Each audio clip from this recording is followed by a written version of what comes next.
दोस्तों, क्या आप जानते हैं कि अगर किसी भी शेयर में अपर सर्किट लग जाए तो चाहकर भी आप उस शेयर को खरीद नहीं सकते, चाहे आपके पास कितने भी पैसे हों।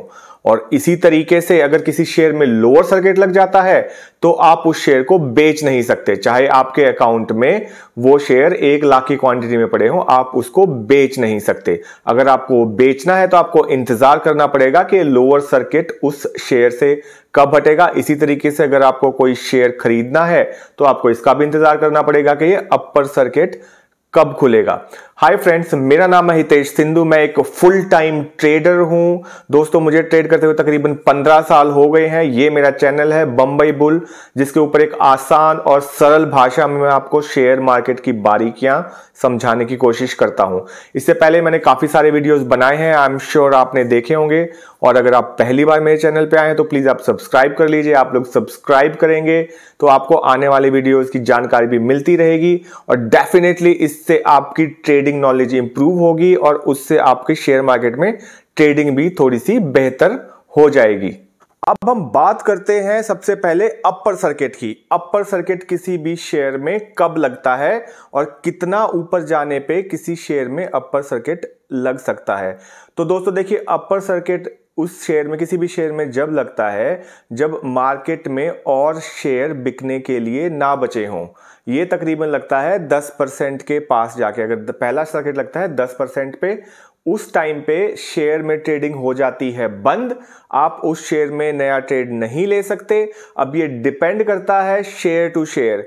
किसी शेयर में अपर सर्किट लग जाता है 5% पे, किसी शेयर में लगता है 10% पे, किसी शेयर में लगता है 15% पे और किसी शेयर में लगता है ये 20% पे। और ये डिसाइड कौन करता है? ये डिसाइड करती है सेबी, जो कि हमारी एक कंट्रोलर ऑर्गेनाइजेशन है, जो कि ये व्यवस्था करती है कि सभी शेयर मार्केट में ट्रेडिंग सुचारू रूप से लगे। तो दोस्तों डिपेंड करता है। कैश के जो शेयर होते हैं मोस्टली उसमें 5% पे भी अपर सर्किट लग जाता है, 10% पे भी, 15% पे भी और 20% पे भी। तो सेबी ये डिसाइड करके रखती है किस शेयर में अपर सर्किट की वैल्यू क्या होगी और क्या वो अपर सर्किट एक बार के लिए लगेगा या पूरे दिन के लिए लग जाएगा। जी हां दोस्तों, ऐसे भी होता है कि अपर सर्किट लगता है, फिर खुल जाता है, फिर लगता है, फिर खुल जाता है। ये डिपेंड करता है शेयर टू शेयर। जैसे कैश के शेयर में अपर सर्किट लग गया एक बार 20% का, तो पूरा दिन के लिए उसमें ट्रेडिंग बंद हो जाती है, उसमें आप और ज्यादा शेयर नहीं खरीद सकते। इसी तरीके से जो फ्यूचर के होते हैं, फ्यूचर और ऑप्शंस वाले शेयर होते हैं, जैसा मैंने आपको पहले भी अपने वीडियोस में क्लियर किया था कि कुछ शेयर ऐसे होते हैं जिसमें आप फ्यूचर और ऑप्शंस में भी ट्रेड कर सकते हैं। तो उन शेयर्स के अंदर सबसे पहले लगता है 10% का सर्किट। 10% का सर्किट लगने का मतलब है कि अगर कोई शेयर 500 रुपए का चल रहा है तो अगर वो शेयर 550 पे लग गया, 550 पे चला गया, तो उसके ऊपर लग जाएगा सर्किट। सर्किट लग जाएगा मतलब उसके अंदर ट्रेडिंग हो जाएगी बंद अगले 15 मिनट के लिए। और ये मैं बता रहा हूं आपको, दोबारा बता दूं, फ्यूचर वाले शेयर के लिए उसके अंदर ट्रेडिंग हो जाएगी 15 मिनट के लिए बंद। फिर वो सर्किट दोबारा खुलेगा। उसके बाद अगर दोबारा 5% और ऊपर चला गया, मान लीजिए 550 पे था, अगर 575 पे चला गया या फिर जो भी उसकी 5% से अधिक वैल्यू है, तो दोबारा उसमें ट्रेडिंग बंद हो जाएगी। तो ये तकरीबन चलेगा 2 बार। इसके बाद वो शेयर और 5% ऊपर चला गया तो फाइनल 20% का सर्किट लग जाएगा और पूरे दिन के लिए उसमें ट्रेडिंग बंद हो जाएगी। इसी तरीके से दोस्तों जो कैश के शेयर होते हैं उनके अंदर भी सर्किट लग जाता है 5%, 10%, 15% और 20%। ये आप एनएसई की वेबसाइट पे जाके चेक कर सकते हैं कि कौन से शेयर का अपर सर्किट कितने पे लगता है। लेकिन एक बात का आप ध्यान रखिए कि एक बार अगर सर्किट लग गया तो आप उसमें और शेयर नहीं खरीद पाएंगे। अब हम समझने की कोशिश करते हैं दोस्तों कि ये सर्किट लगता क्यों है।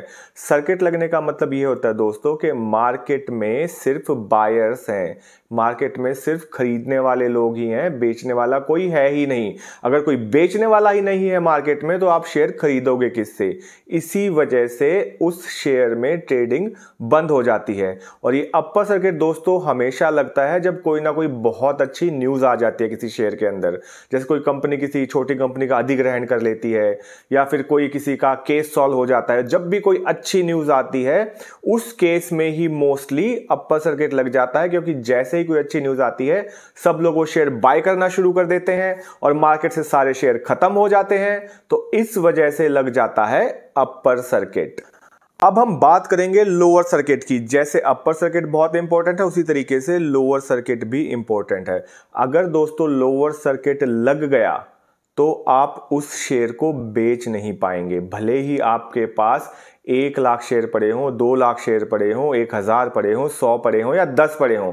अगर लोअर सर्किट लग गया तो आप वो शेयर बेच नहीं पाएंगे। और ये लोअर सर्किट लगता क्यों है दोस्तों? मान लीजिए कि मार्केट में कोई खरीदार ही नहीं है। आपको ये तो पता होगा ना कि शेयर मार्केट कैसे चलती है, कुछ लोग खरीदते हैं, कुछ लोग बेचते हैं, कुछ लोग बेचते हैं, कुछ लोग खरीदते हैं। लेकिन अगर मार्केट में उस शेयर को कोई लेने वाला ही नहीं है तो आप बेचोगे किसको? और इसी वजह से लग जाता है लोअर सर्किट। तो लोअर सर्किट भी अपर सर्किट की तरह ही डिफाइन होता है। जैसे कुछ शेयर्स में ये 5% होता है, कुछ शेयर्स में 10% होता है, किसी में 15% होता है, किसी में 20% होता है। तो लोअर सर्किट दोस्तों कैसे लगेगा, वैसे ही मैं एग्जांपल देख के आपको समझाने की कोशिश करूंगा। जैसे 500 रुपए का कोई शेयर है, अगर वो 50 रुपए गिर जाता है, यानी कि 10% गिर जाता है, तो उसमें लग जाएगा लोअर सर्किट और वहां पे ट्रेडिंग हो जाएगी उस शेयर में बंद, और अगले 15 मिनट के लिए आप उसमें ट्रेड नहीं कर पाएंगे। 15 मिनट के बाद दोबारा खुलेगी, उसके बाद 5% तक के लिए खुलेगी, 5% और गिर गया तो फिर दोबारा से लग जाएगा लोअर सर्किट, फिर 15 मिनट के लिए ट्रेडिंग बंद और आप उसको खरीद नहीं पाएंगे। फिर उसके बाद खुलेगी ट्रेडिंग, फिर और 5% के लिए ट्रेडिंग खुल जाएगी, और अगर ये 20% गिर गया तो इसमें ट्रेडिंग हो जाएगी पूरे दिन के लिए बंद, यानी कि पूरा दिन आप इसमें शेयर नहीं खरीद पाएंगे। तो जैसे अपर सर्किट सेबी डिसाइड करती है, उसी तरीके से सेबी डिसाइड करती है किसी भी शेयर का लोअर सर्किट क्या होगा, और ये हर शेयर पे अलग भी हो सकता है और सेम भी हो सकता है। हर 10 अलग अलग तरह के शेयर हैं तो हो सकता है उनकी लोअर सर्किट की लिमिट और अपर सर्किट की लिमिट अलग अलग हो। और दूसरी मानने की बात और जानने की बात यह है दोस्तों कि अपर सर्किट और लोअर सर्किट की लिमिट रिवाइज होती रहती है टाइमली बेसिस पे, ये ऊपर या नीचे होती रहती है, या शेयर की स्ट्रेंथ देख के या वीकनेस देख के ये रिवाइज होती रहती है। रिवाइज होने का मतलब है, हो सकता है किसी शेयर में आज लोअर लिमिट हो, लोअर सर्किट की लिमिट हो 5%, एक हफ्ते बाद हो सकता है वो 10% हो जाए या 15% हो जाए, और इसका उल्टा भी हो सकता है। मान लीजिए किसी में लोअर सर्किट की लिमिट हो 20%, हो सकता है वो 10 दिन के बाद 15% या 10% या 5% हो जाए। तो इससे भी डिसाइड करता है, वो सर्कुलर निकालता है किसी भी अपर और लोअर सर्किट के लिमिट की रिवाइज होने पे, और ये आप सेबी की वेबसाइट पे जाके भी चेक कर सकते हैं कि अपर सर्किट कितने का है और लोअर सर्किट कितने का। अब दोबारा मैं आपको बता दूं दोस्तों, अगर लोअर सर्किट लग गया तो आप शेयर मार्केट में वो शेयर बेच नहीं पाएंगे, क्योंकि उसको खरीदने वाला कोई है ही नहीं। जैसे ही सर्किट खुलेगा आप उसको बेच सकते हैं और आप उस शेयर से निकल सकते हैं, लेकिन सर्किट खुले बिना आप उसमें ट्रेड नहीं कर सकते। ऑलरेडी आप जाके डेटा में देख सकते हैं, अगर लोअर सर्किट लगता है तो दोस्तों उसमें इतने बेचने वाले लाइन में लगे होते हैं, तो बारी से ही आपका नंबर आएगा। जब सारे बेचने वालों की लिस्ट खत्म हो जाएगी उसके बाद ही आपको अपने शेयर बेचने का नंबर आएगा। अभी आपने रिसेंटली अगर देखा हो तो TTML में अपर सर्किट चल रहा था पहले, तो लोग खरीद नहीं पा रहे थे, फिर उसमें लोअर सर्किट लगता गया काफी दिनों तक, तो लोग उसको बेच नहीं पा रहे थे। तो इसीलिए आपको ये जानकारी होनी चाहिए दोस्तों कि अपर सर्किट और लोअर सर्किट का इंपैक्ट आपकी ट्रेडिंग के ऊपर क्या होता है। तो दोस्तों ये तो थी जानकारी अपर सर्किट और लोअर सर्किट के बारे में। इसके अलावा भी कुछ जानकारियां हैं। मान लीजिए आपने इंट्राडे के लिए कोई स्टॉक खरीदा और उसमें लग गया लोअर सर्किट, तो जैसा आपको पता है कि लोअर सर्किट लग गया तो आप उस ट्रेड को सेटल नहीं कर पाएंगे, आप उस शेयर को बेच नहीं पाएंगे, तो ऑटोमेटिकली आपकी पोजीशन कैरी फॉरवर्ड हो जाएगी, भले ही आपके अकाउंट में पैसा हो उसको कैरी फॉरवर्ड करने का या ना हो। तो ये बात भी आपको ध्यान रखनी है दोस्तों। अगर लोअर सर्किट लग गया तो किसी भी शेयर को आप बेच नहीं पाएंगे, क्योंकि कोई खरीदने वाला ही नहीं है। तो काफ़ी लोग कई बार फंस जाते हैं इसमें, अगर किसी शेयर में लोअर सर्किट लग जाता है और वो उसको अगले दिन ही बेच पाते हैं जब वो लोअर सर्किट हट जाए। तो दोस्तों ये थी कुछ जानकारी अपर सर्किट और लोअर सर्किट के बारे में। आई होप आपको मेरा वीडियो पसंद आया होगा। अगर पसंद ना भी आया हो तो प्लीज़ आप लोग कमेंट करके मुझे बता दीजिए कि मेरी क्या कमी है जिनको मैं दूर करके और बेटर वीडियो बना सकूं। और जिन लोगों को पसंद आया तो प्लीज़ कमेंट करके मुझे ये भी बताइए कि आपको मेरी वीडियो में क्या अच्छा लगा। और अभी तक आपने अगर सब्सक्राइब नहीं किया है तो प्लीज़ आप सब्सक्राइब कर लीजिए। तो दोस्तों हम मिलेंगे मेरे अगले वीडियो में, तब तक के लिए नमस्कार, सत श्री अकाल और खुदा हाफिज़।